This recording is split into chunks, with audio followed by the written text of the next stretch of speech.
Buenas noches con todos. El presente grupo hablará acerca del protocolo para la fiscalización de contratos de trabajo sujetos a modalidad. Siguiente, por favor. El siguiente protocolo es un instrumento técnico normativo que establece la mejor forma de precisar la función inspectora, partiendo desde el trabajo sujeto a modalidad, que es el contrato a los trabajadores en una organización, para cumplir la función inspectora y luego proceder con lo que es el procedimiento administrativo de la sanción, ¿no? Siguiente, por favor. Bueno, puntos a tener en cuenta en el presente protocolo, que tanto la inspectoría como el contrato de trabajo se basa en indicios, ya sea a través de lo que comúnmente suelen fallar en un contrato o en una organización, ¿no?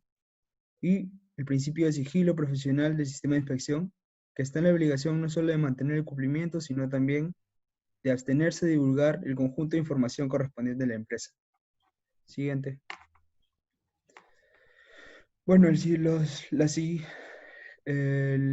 bueno, estas son el ministerio, reglamentos y leyes que uno debe conocer para poder entender mejor lo que es el protocolo.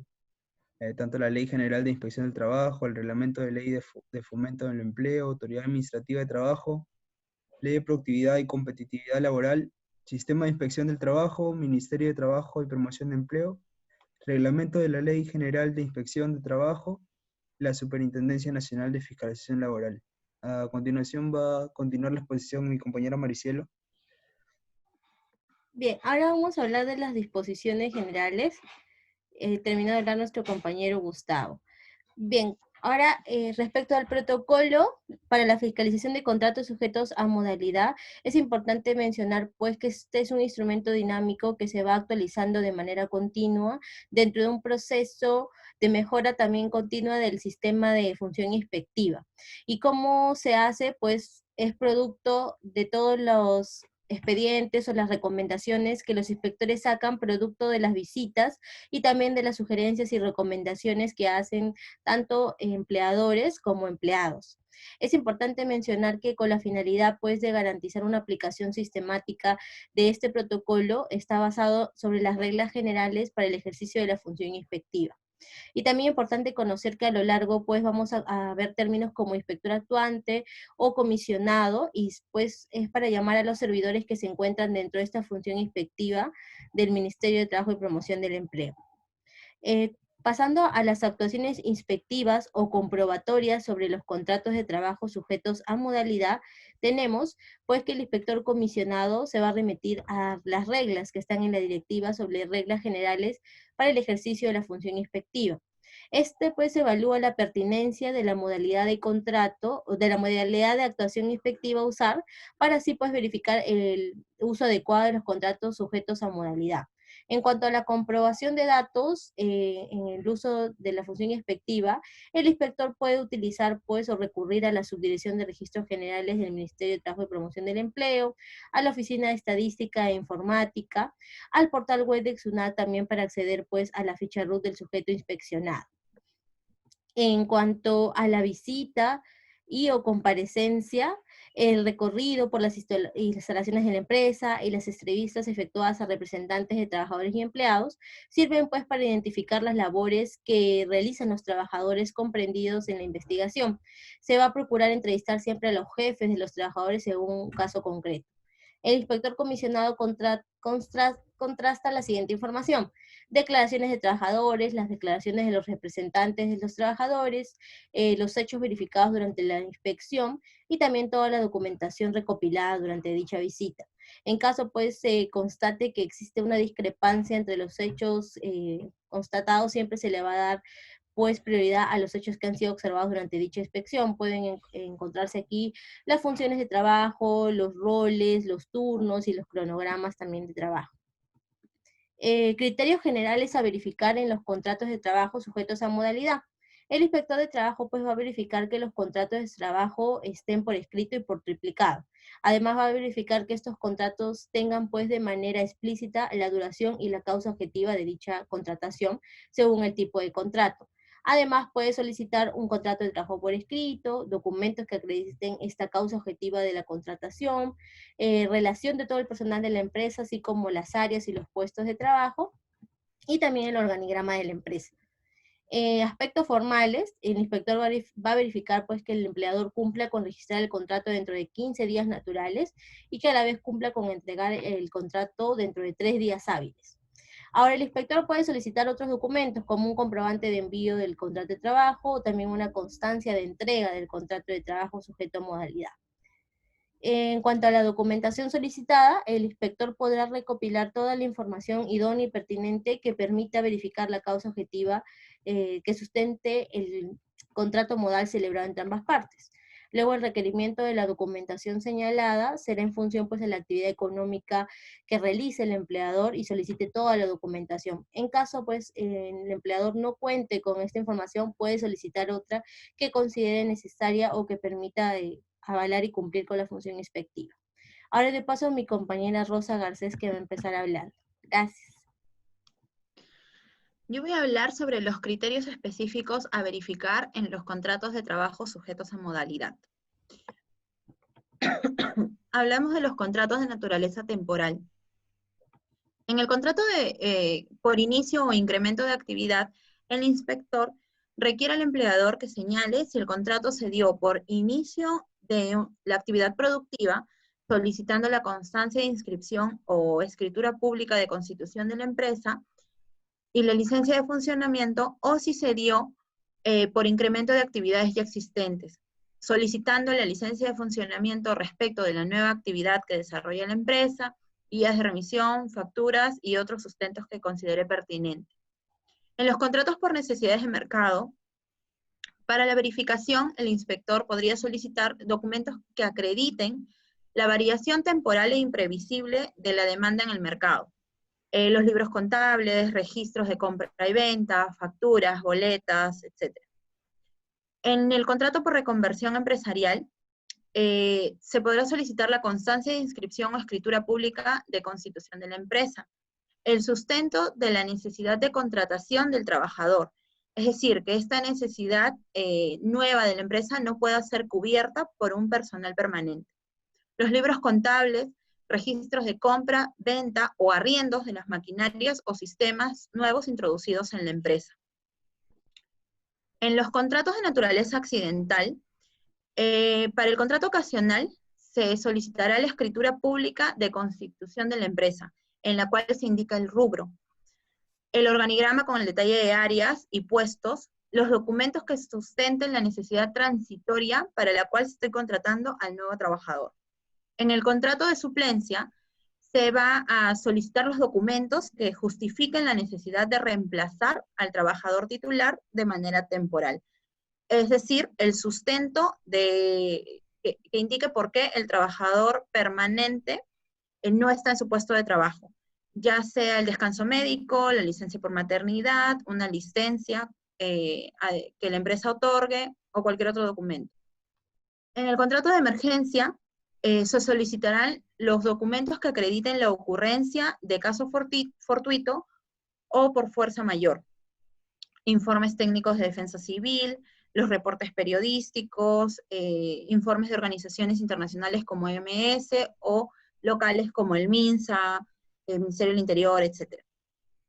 En los contratos para obra o servicio, en el contrato para obra determinada o servicio específico, se podrá solicitar el contrato civil de obra y o locación de servicios, los documentos internos que identifiquen la labor que cada colaborador o trabajador va a cumplir en la obra o servicio, y los comprobantes de pago por la ejecución de la obra o servicios que se están brindando a terceros.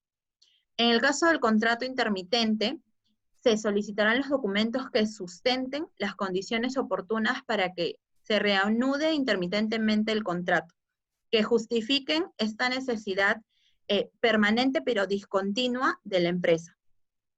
En el caso del contrato por temporada o de temporada, se solicitarán los documentos que acrediten el inicio de la temporada y las unidades productivas involucradas, así como la duración de la temporada y los puestos de trabajo comprendidos.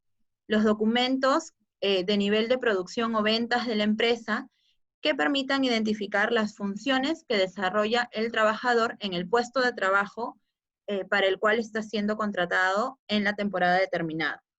Y esto también se podrá contrastar versus las ventas en el resto del año y versus también las ventas cíclicas que ha tenido la empresa en los años anteriores. A continuación le voy a dar paso a mi compañera Lisbeth Cherres. Bien, en este punto vamos a hablar de los derechos y beneficios laborales de trabajadores con contrato sujeto a modalidad. Los trabajadores con contratos sujetos a modalidad tienen derecho a percibir los mismos beneficios que tienen los trabajadores con contrato indeterminado. Igualmente, los trabajadores tendrán derecho a la estabilidad laboral mientras dure el contrato, una vez superado el periodo de prueba. El periodo de prueba. El periodo de prueba es el mismo que se aplica a los trabajadores con vínculo laboral indefinido. El periodo de prueba legal es de 3 meses, a cuyo término el trabajador alcanza el derecho de la protección contra el despido arbitrario. Existen 3 tipos de periodo de prueba. El de 3 meses. En este grupo encontramos a los puestos masivos o ajenos al área administrativa, como por ejemplo el obrero de planta o un técnico de planta u obra. También encontramos aquí al personal de limpieza o mantenimiento de las oficinas, asistentes y auxiliares. En el siguiente periodo de prueba de 6 meses, aquí tenemos al personal de confianza, como por ejemplo el jefe, el analista, el coordinador, consultor o puestos similares. Son aquellos que tienen una conexión directa con jefaturas, también con respecto al personal de dirección. Y por último, tenemos el periodo de prueba del personal de dirección, que es de 12 meses, como por ejemplo al CEO o director ejecutivo, gerente general, o director de las diversas áreas como recursos humanos, marketing u operaciones. En el punto B tenemos las condiciones laborales. En este caso se verifica que el contrato señale, expresa y claramente las condiciones de la relación laboral. Por ejemplo, la jornada laboral que no puede ser mayor a 8 horas diarias y 48 horas a la semana. El descanso remunerado en la semana, así como las vacaciones, el seguro de trabajo, derecho a la libre asociación y negociación a través de un sindicato. Pasamos al punto C, derechos colectivos. Todo trabajador con contrato bajo modalidad tiene derecho a la libre sindicación, es decir, puede pertenecer a un grupo sindicalizado, negociación colectiva y huelga. Los contratos no pueden utilizarse para afectar los derechos colectivos de los trabajadores. En el punto D nos habla de la renovación de los contratos. La renovación de los contratos modales está sujeto a las mismas formalidades exigidas para la celebración del contrato inicial. Como ya sabemos, no es necesario firmar un papel para que exista contrato de trabajo, pero sí existen ciertas formalidades básicas obligatorias por ley. Por ejemplo, debe constar por escrito, debe ser firmado por el empleador y el trabajador, al menos deben firmarse 2 ejemplares, uno para el trabajador y otro para el empleador. Pasamos al punto E. Derechos y beneficios acumulados en el transcurso de tiempo. Aquí hablamos de la compensación por tiempo de servicios, del derecho a 30 días de descanso vacacional por cada año completo de servicios, siempre que se cumpla el récord vacacional. Pasamos al siguiente punto, desnaturalización de los contratos sujetos a modalidad. Los contratos de trabajo sujetos a modalidad se consideran como de duración indeterminada en los siguientes casos. Tenemos 4 casos. Si el trabajador continúa laborando después de la fecha de vencimiento del plazo estipulado, si éstas exceden del límite máximo permitido. El segundo caso es cuando se trata de un contrato para obra determinada o de servicio específico, si el trabajador continúa prestando los servicios efectivos luego de concluida la obra o materia del contrato sin haber una renovación. El tercer caso, si el titular del puesto sustituido no se reincorpora vencido el término legal o convencional y al mismo tiempo el trabajador contratado continúa laborando. Y por último, cuando el trabajador demuestra la existencia de simulación o fraude de las normas establecidas en la Ley de Productividad y Competitividad Laboral. Doy pase a mi compañera Kiara Jiménez. Buenas noches. Dentro de la desnaturalización de los contratos sujetos a modalidad, es importante mencionar que puede darse en los siguientes casos. Si el trabajador desempeña funciones distintas a las permitidas en el contrato de trabajo, que estén estipuladas en el contrato de trabajo. Segundo, si se contrata a un trabajador que se encuentre con contrato a plazo indefinido y antes de haber transcurrido un año del cese. También si se verifica la prestación de servicios sin haberse firmado el contrato del trabajo. También se da en los siguientes casos: en el contrato por inicio o incremento de actividad. En este caso se da si no se acredita el inicio de una nueva actividad o incremento de la misma, ya sea en la apertura de un nuevo establecimiento o en el inicio de operaciones de un nuevo mercado. Tenemos también en el contrato por necesidades de mercado. En este caso se da si se demuestra que durante el periodo de trabajo no hay un incremento de producción o actividades por parte del empleador. Tenemos también por contrato de reconversión empresarial. En este caso se da si no se acredita una ampliación o modificación de las actividades que se desarrollan en la empresa, ya sean de producción o administración. Tenemos también en el contrato ocasional. En este lado nos informa si el trabajador no realiza actividades permanentemente o habituales en la empresa y si existen otros trabajadores que estén desempeñando las mismas funciones que del trabajador con contrato ocasional. También se encuentra el contrato de suplencia, que se hace si el trabajador realiza distintas labores a las que desempeña el trabajador que ha sido suplido y se verifica en el contrato o no se estipula en el contrato el nombre del trabajador que haya sido suplido y el puesto del trabajo del mismo. Tenemos también el contrato de suplencia, el contrato por emergencia, si no se acredita la situación del caso fortuito o de fuerza mayor y si la vigencia del contrato excede de la duración de la emergencia dada. En el contrato intermitente, si se otorga la liquidación de beneficios sociales u otro documento que evidencia la inexistencia de periodos de inactividad. Tenemos también en el contrato para hora determinada o servicio específico. En este caso se da si el trabajador sigue laborando habiendo culminado su contrato y sin haberse presentado la renovación del mismo. Tenemos también en el contrato de temporada. En este caso se da si las actividades a las que se da cobertura mediante el contrato son habituales, continuas y no propias de una época del año y sobre todo que estén sujetas a repetición por ciclo, a excepción de las actividades educativas, que en ese caso sí se da por ciclos.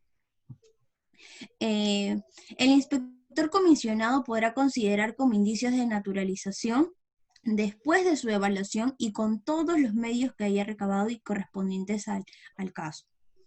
Para informar un poquito más, cuando la modificación de la modalidad de contratación se encuentra aún vigente y en consecuencia a ello varían las condiciones originales pactadas por ambas partes. También cuando se da la contratación de un trabajador mediante contrato sujeto a modalidad para un puesto de trabajo que anteriormente ha sido ocupado por un plazo indefinido, a excepción de los que han sido contratados en la modalidad de suplencia. El último punto viene a hablar sobre la finalización de las actuaciones inspectivas de investigación. En este caso, concluidas las actuaciones inspectivas y comprobatorias, el inspector deberá emitir un acta de infracción o informe con todos los hechos de acuerdo a la directiva de reglas generales. De acuerdo a ello se verificará la desnaturalización del contrato sujeto a modalidad y el inspector solicitará la modificación de los datos del trabajador en el registro con el objetivo de que se consigne el contrato desnaturalizado o como contrato a plazo indeterminado. Para concluir, el inspector deberá señalar en el acta el supuesto de desnaturalización, simulación o fraude que éste haya sido detectado. Le doy paso a mi compañero Gustavo. Bueno, como conclusión, el presente protocolo nos sirve de respaldo de gran apoyo para los inspectores de trabajo, para que estos puedan identificar a las empresas que están realizando fraude en su contratación. utilizando de manera maliciosa los contratos modales y con ello lograr que se le registre al trabajador como indeterminado. Nos ayuda a desarrollar la cláusula de justificación de los contratos modales, teniendo a la vista el sustento de los mismos. Nos ayuda a que las empresas deberán recabar y o archivar documentación que sustente la contratación modal, que contenga los puestos de trabajo y la duración de los mismos de acuerdo a la modalidad de contrato.